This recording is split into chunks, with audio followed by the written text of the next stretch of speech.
I'm so pleased that you could join us for today's new webinar on the ESquared Solution, Equity and Excellence Right Now.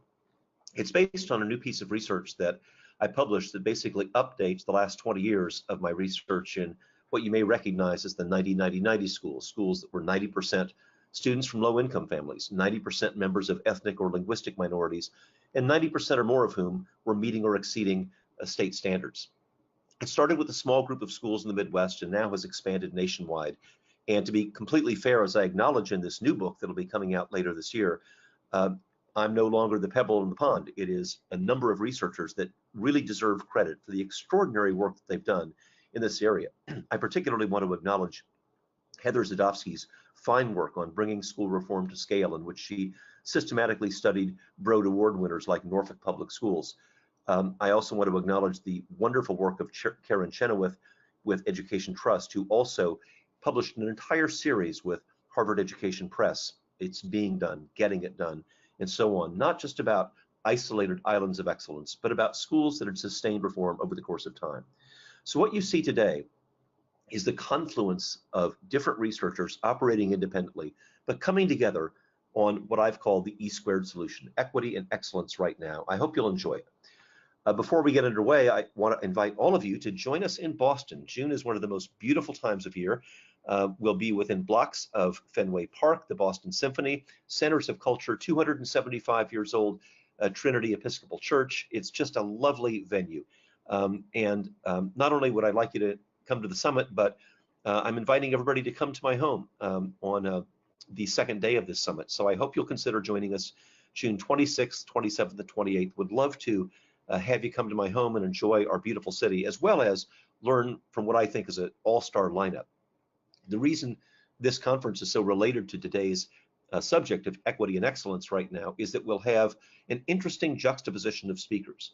We'll have, for example, some of the world's leading superintendents, Singapore Public Schools, or Singapore American School rather, Chip Kimball, who has experience both in public education and international education.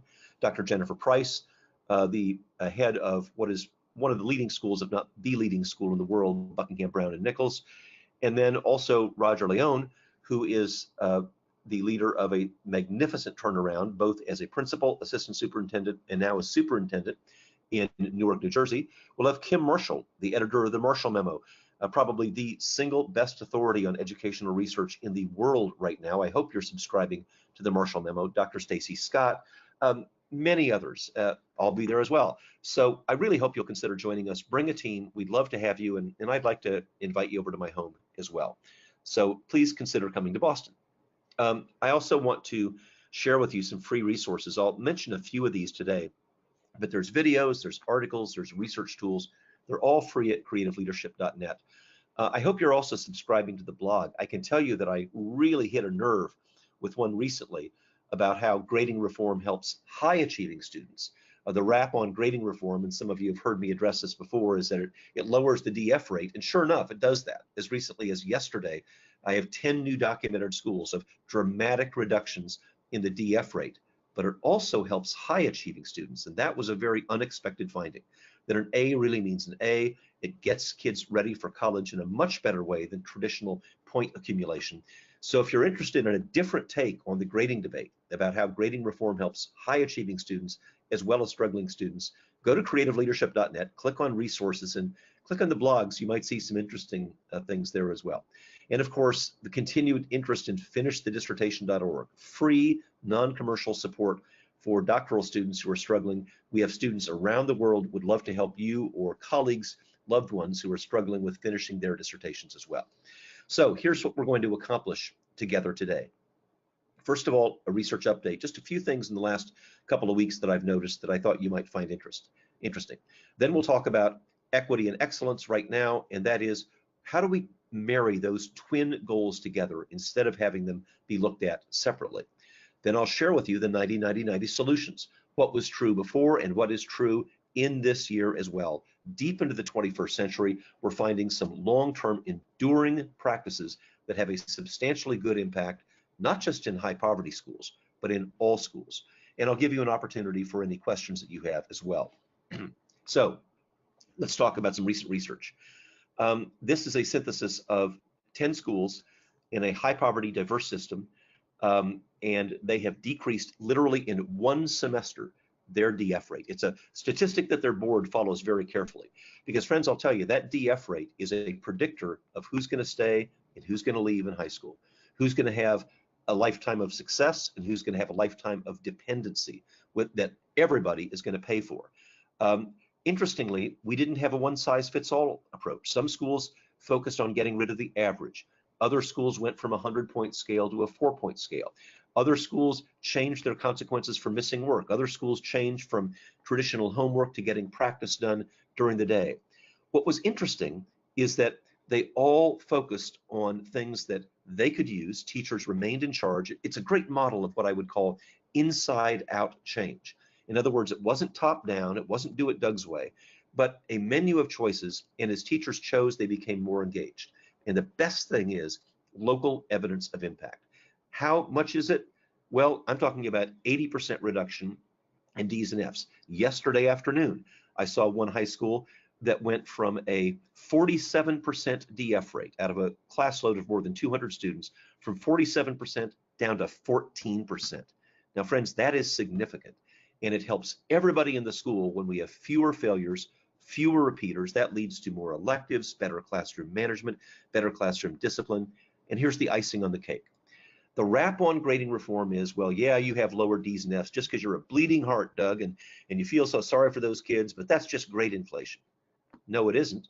And the reason I know it isn't is because these teachers so thoughtfully have used the same final exam for consecutive years, and they can show that their results this year are better than they were last year. They're learning more, they're working harder, they're turning more work in, they're redoing more work because they know it's a demonstration of learning, not accumulation of points that matters. So it's pretty darn good, and it's consistent. Here's the next one. Uninformative assessment. This was a review of 76 data meetings. They were all focused supposedly on formative assessment. And yet the vast majority, when people were asked, how do you explain these performances on assessment, all talked about characteristics of the students. Only 15% focused on teaching practices. So friends, I want to suggest that a lot of people are selling things called formative assessment, but they're better labeled as uninformative assessment. Assessment is only formative if it informs teaching and learning. If it becomes a blame game, then you're better off just not doing it. Ask yourself the next time you look at formative data, how are we going to improve what we do as teachers and leaders?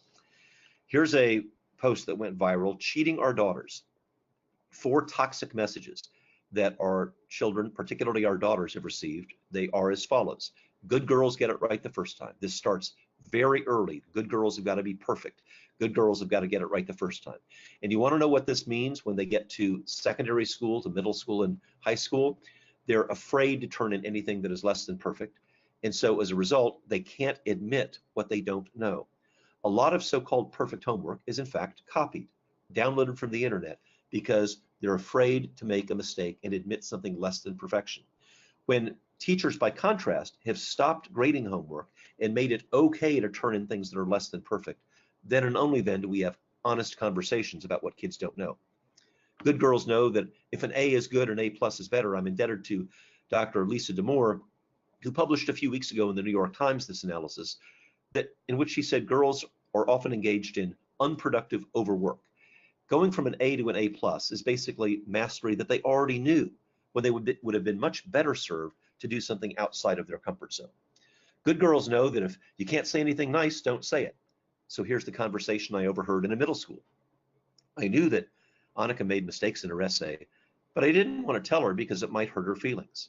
Therefore, Annika never got the feedback that she needed to become a better writer, and the person who should have given her feedback never got practice in giving kind, thoughtful, but necessary feedback.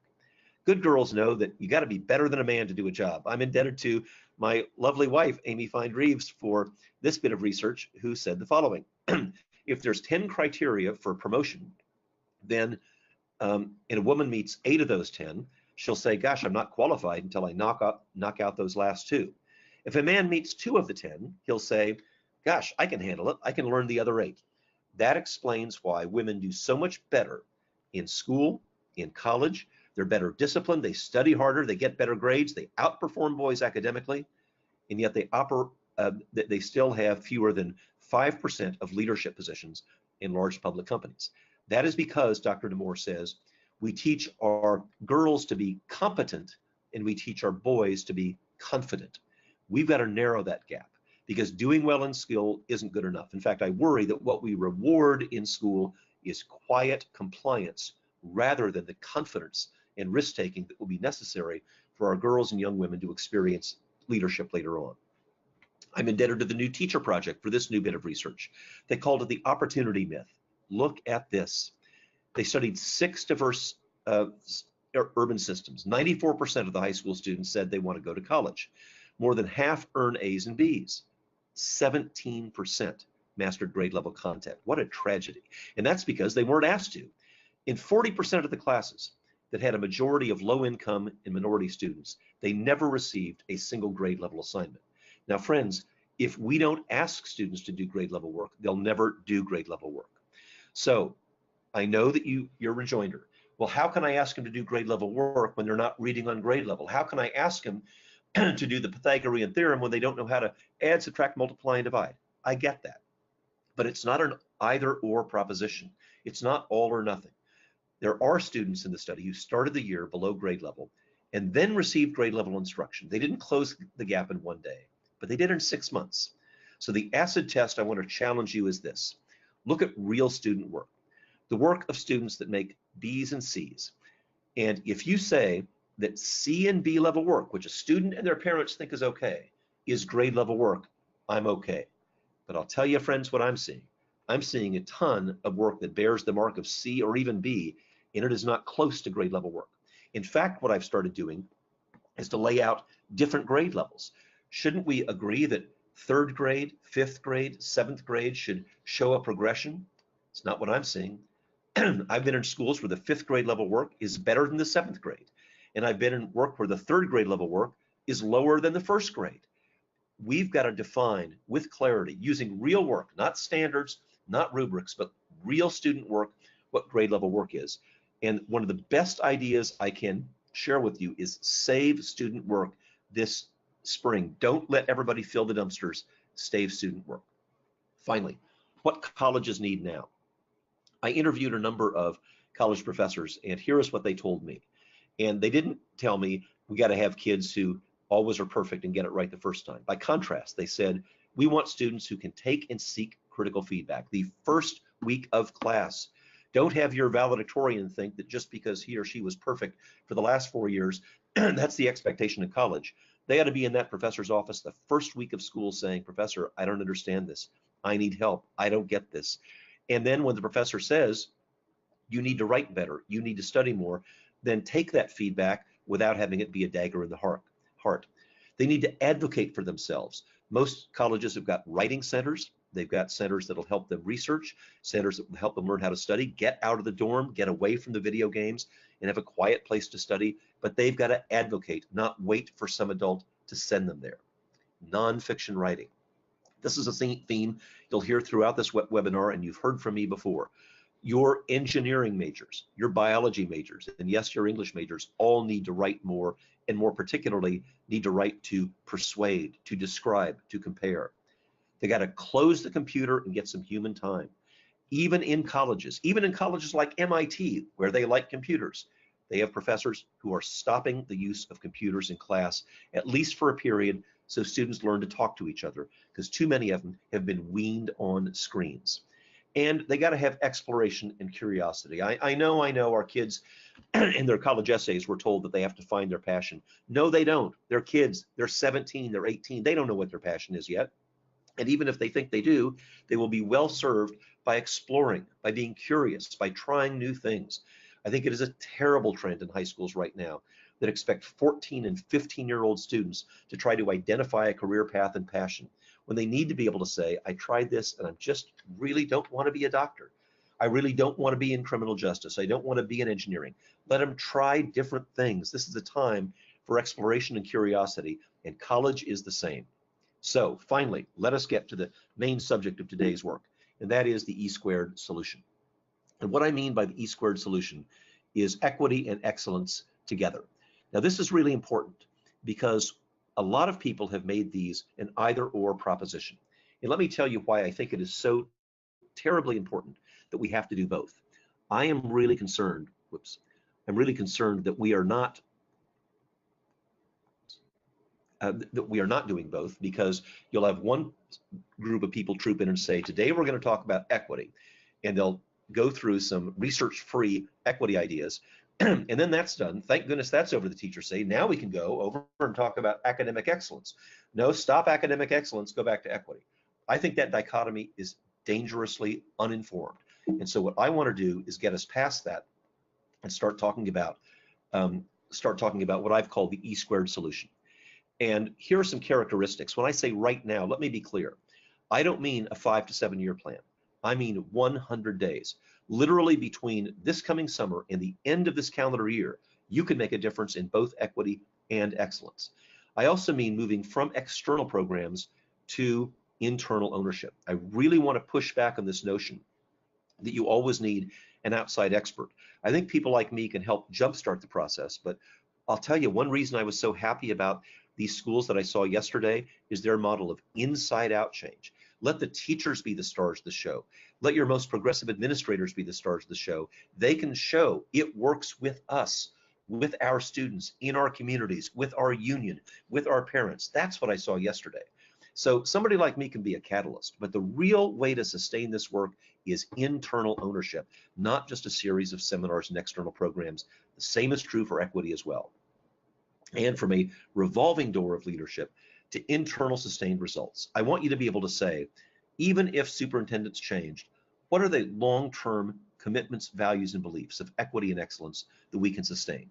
So here are some things that I'd like you to consider as we talk about equity first. It seems to me around the land there are 3 alternative approaches to equity. One is guilt.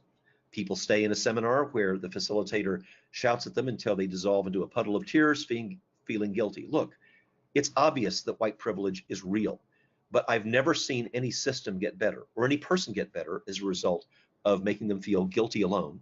I do think what we need to do is to focus less on attitudes and more on stereotypes, because I'll tell you, if somebody spent the last 40 years being a racist, I don't think a 3-hour workshop is going to fix that, no matter how many tears flow. I think what we have to do is to focus on the actual behaviors, the classroom behaviors, how we call on students, how we discipline and reward students, and how we evaluate them and give them feedback. That's how we get to equity, not just through feelings. A second widely held approach is stereotypes. All poor children, ... All Native Nation children, ... This is unbelievably offensive, and yet there seems to be an eternal thirst for these kind of stereotypes, as if all poor children, all Native Nation kids, all Hispanic kids can be stereotyped, and I'm seeing this all the time, and I don't understand what happened to our critical thinking faculties when we need to be challenging them. The third and only reasonable alternative is evidence-based strategies, and that's what you're going to hear today. It's not about feelings, not about attitudes, certainly not about stereotypes.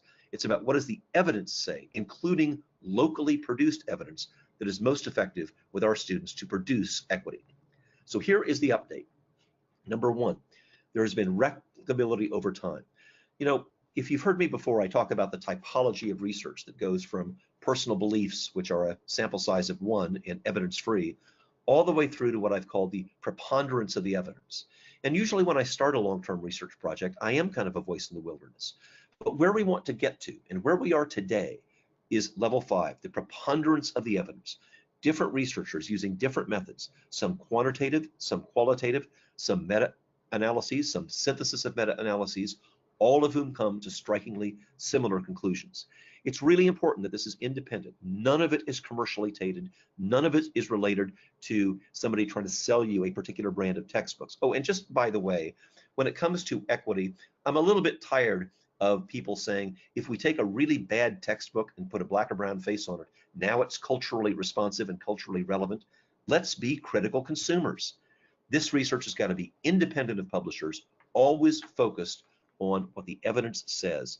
And I'm going to ask you, when people throw around terms like equity and empowerment and cultural relevance, to be critical consumers of these things, and specific support in schools with high percentages of English language learners. When I first started out, I was mainly focused on poverty and high concentrations of ethnic minorities. But I've learned in the intervening years that I also have to pay greater attention to where there's high concentrations of English language learners. That's what I was doing yesterday, and it is absolutely consistent and really encouraging to see that this research has got legs. So don't choose equity or excellence. We've got to pursue both, and we've got to pursue it in a coherent way so we're not sending different messages. Don't let somebody talk about equity and say, well, we can't get to that academic stuff until we first have eliminated institutional racism. You're going to always have 100 years from now institutional racism. So the idea of you can't make progress till you get rid of that is an excuse to not pursue academic excellence. Similarly, if somebody says, well, we got to get excellence out of the way and equity will take care of itself, no, it won't. Equity doesn't take care of itself without a conscious effort to hold ourselves accountable for the different ways in which we treat students and treat one another. So here is what I've called the core competencies of ESquared schools, ESquared meaning equity and excellence right now. Number one, they have focus. And I want to linger on this because one of the things that you see, particularly when there's Title I or other school improvement money around, is that it's whack-a-mole time. When there's lots of title money, people buy one program after another, and never implement any of them. I'm working in a system right now that's got 121 separate initiatives. It is crazy, and a lot of them are simply never implemented. Collective efficacy. That is, they understand that they have a bone-deep belief that they influence student achievement. Now, that's not new to any of you. You've read Bob Marzano's latest meta-analysis, John Hattie's synthesis of meta-analyses, my own work with 2,000 schools in the quantitative study. We all talk about efficacy. The problem is defining it. And I worry that a lot of people are talking about efficacy without a clear and careful definition. And so it's not about somebody giving you an inspirational speech about teachers make a difference and leaders make a difference. That's all true, but it doesn't help us operationalize what efficacy means. And so what I'm saying is sit down in a faculty meeting and ask people this question: what causes student achievement? And have them write each cause on a separate piece of paper. And you'll have some causes that are about good instruction and effective feedback, some causes that are about sleep deprivation, some causes about alcohol and drug abuse. It's certainly a case that I'm seeing around the country as marijuana and other drugs become more pervasively available, and frankly, parents are more permissive about the access to drugs. We know that feedback is really important, and we know that instructional effectiveness and leadership effectiveness are important. But of all these, let us return to equity, because once people have written down on this piece of paper all these causes of student achievement, 3 piles will emerge, and put them all on the board so people can see them with their eyes. One pile will be things that we control: instructional effectiveness, leadership effectiveness. We can do that. How well we give feedback, how specifically we give feedback, that's in our control. The middle pile is things we can influence. And I would argue that's things like attendance, discipline, parent communication. I can't control it, but I can certainly influence those things, because I've seen 2 schools within the same neighborhood, in the same demographics, have very different attendance and parent engagement levels because they were able to influence that. And then the third pile, things we can't control. I can't control what happens at social media at 2 o'clock in the morning.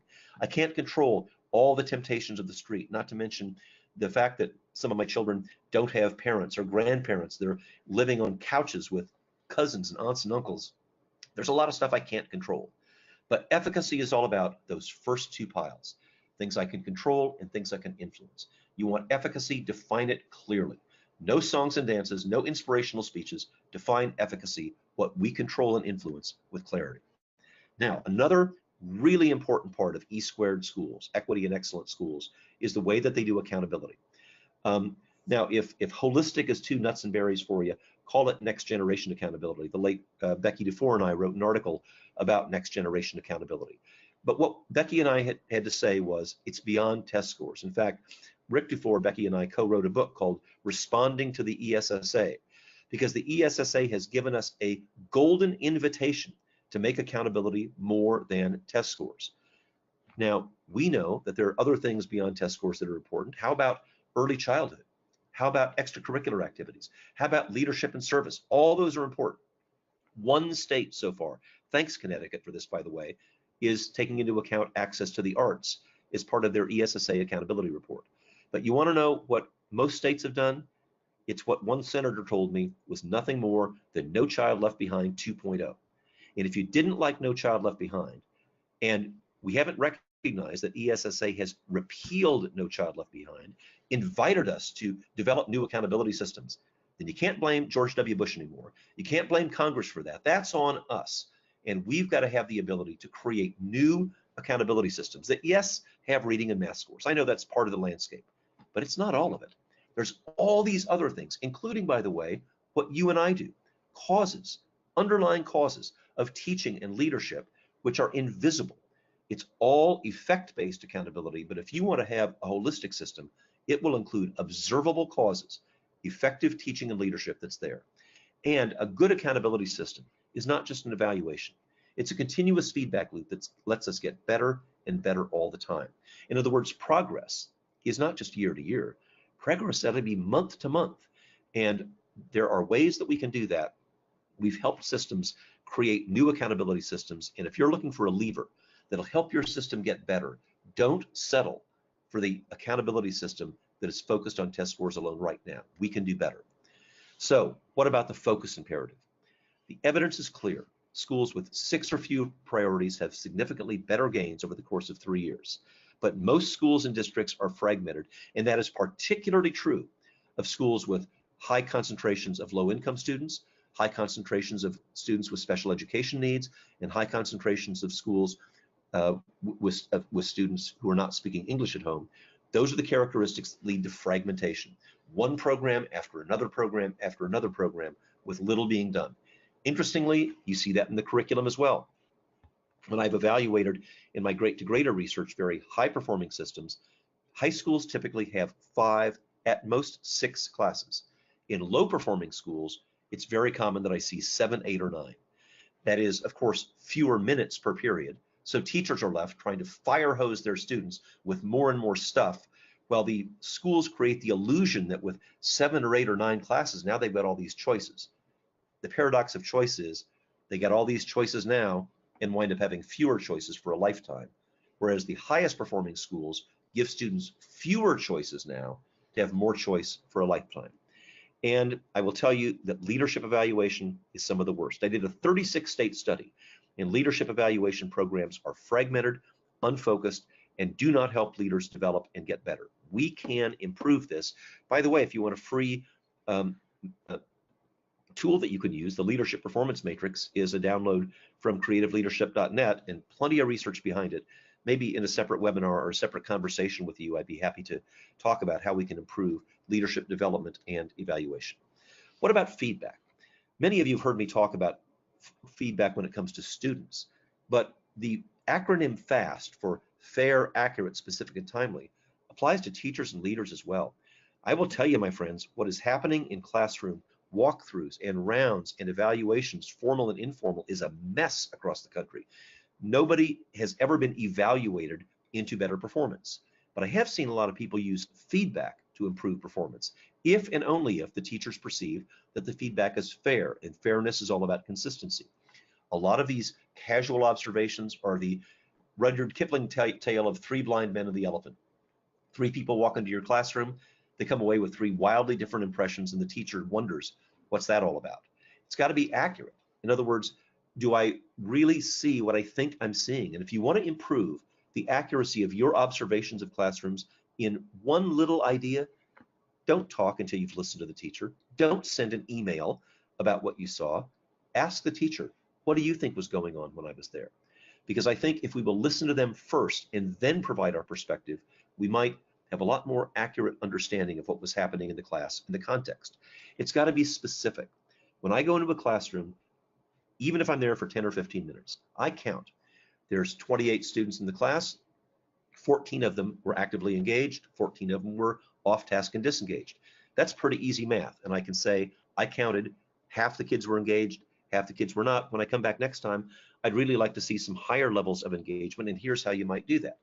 I might look in the assessment drawer and say, gosh, I looked at 10 sample assessments and 9 out of 10 of them were all multiple choice. And you know, we know the evidence that nonfiction writing is really better. When I come back next time, I'd like to see a better balance of test items, including more writing. And it's got to be timely. Friends, do not let the sun set without giving the feedback whenever you go into a teacher's classroom. In some districts, weeks, even months go by between when a observation is made and then all the notes are typed up in one form or another, and then finally the teacher gets it. It becomes this unhelpful adversarial process. Same day, next lunch, next passing period, next recess, share what you saw. What about board leadership? I think one of the things that is really helpful is if we convey, whenever we think about these ideas of improving support for our students, teachers, and leaders, principles before policies. So for example, I don't think that the board ought to vote on every detail. I do think that the board ought to vote on the principles of fairness and accuracy, because that's the sort of thing that everybody can agree on, even if we disagree on the details of policy. And then we can talk about, if we believe in accuracy, what are some of the sources of inaccuracy? And that's how you can have the same performance that get different evaluations. We know what happens with students when the same student performance can get an A, B, C, D, or an F, depending upon the idiosyncratic grading policy of the teacher. But I've seen the same thing in teacher evaluations. The same performance can yield wildly different evaluations, and that's why teachers lack confidence in a lot of these leadership evaluations. And goodness knows that's even more true of administrative evaluations, which have inaccuracy and subjectivity built into them. So when our evaluation doesn't reflect the performance, whether it's for students, teachers, or leaders, that's not fair and that's not accurate. So how does ESquared work? Number one, we start with a pre-assessment, and that means we understand the data first. I don't make any recommendations without first understanding the data. Then we spend time with leaders. I think it's really important that leaders understand the research as well as teachers understanding the research as well. I'm not ego involved anymore in audiences. It's nice to speak to 3,000 people, but I'll tell you, some of the best audiences are 1 or 2 people who really make a difference. Working with a union president, working with a superintendent or board leader, working with a math department head in the most recalcitrant high school, that's where you can make a difference. So it's not just big groups, it's one-to-one coaching and support for both teachers and for leaders. Post-assessment and then sustainability with ESquared certified coaches. I want to make this offer, and I'm going to answer questions in just a minute. I'll be happy to have a personal video conference. You can just email service@creativeleadership.net, but I've also put my direct phone and text line up there. If you're listening and you don't have the video, I'll just read it to you. It's 781-710-9633. That'll go to me directly. I really take this seriously, and I take my commitment to serving you very seriously as well. So I want to invite your questions or discussions right now, and also again invite you to come to Boston. So let me get to the question function here and see if we have any questions that I can address now.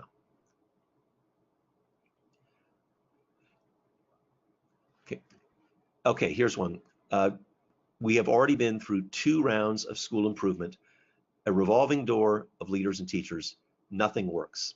Okay, so I hear that, and let's think about what's happened. A lot of school improvement grants had the premise that you had to fire half the teachers, you had to fire the principal. It creates a revolving door. Nobody is paying attention to the research that I've done that says, if I were to ask most people in an urban system, what's the #1 predictor of low achievement? They'd say, hey, higher percentages of low-income, free and reduced lunch kids. Not true. #1 predictor in a very large system of lower student achievement was teacher turnover. And so when we have grant programs that institutionalize leadership and teacher turnover, that's the culprit. What we've got to do is to do the very best with the people we have, improving practice. I think 99% of people want to do better, but we've got to give them the tools to get better. So I don't think it's all about getting rid of all the bad ones and bussing in the good ones. Because if you haven't noticed, we've got a looming teacher shortage that is threatening this country. A lot of people coming in on emergency credentials. I've listened to a superintendent who told me, I'm going to hire the next warm body that walks into this office, because if I don't, we'll have nobody there in August. So we got to work with the people that we have, and that's why the ESquared solution focuses on effective teaching and leadership. Looks like one more in terms of, what about supporting leaders before they become principals? Oh, God bless you. we sometimes have people become principals for all the wrong reasons. And so I will tell you that the leadership performance matrix, the instrument that I referred to a minute ago, I've used in pre-leadership development classes, and literally heard people say, if this is what being a principal is all about, I don't want any part of it. Great, stay in the classroom, be a teacher, be a teacher leader, but don't become an administrator when that's not really what you want to do. Instructional leadership is hard, and by the way, it's both instructional leadership and management. Don't let anybody tell you that once you become a principal or a district level leader, all you got to worry about is Piaget and Vygotsky and instructional leadership. We still got buildings to run.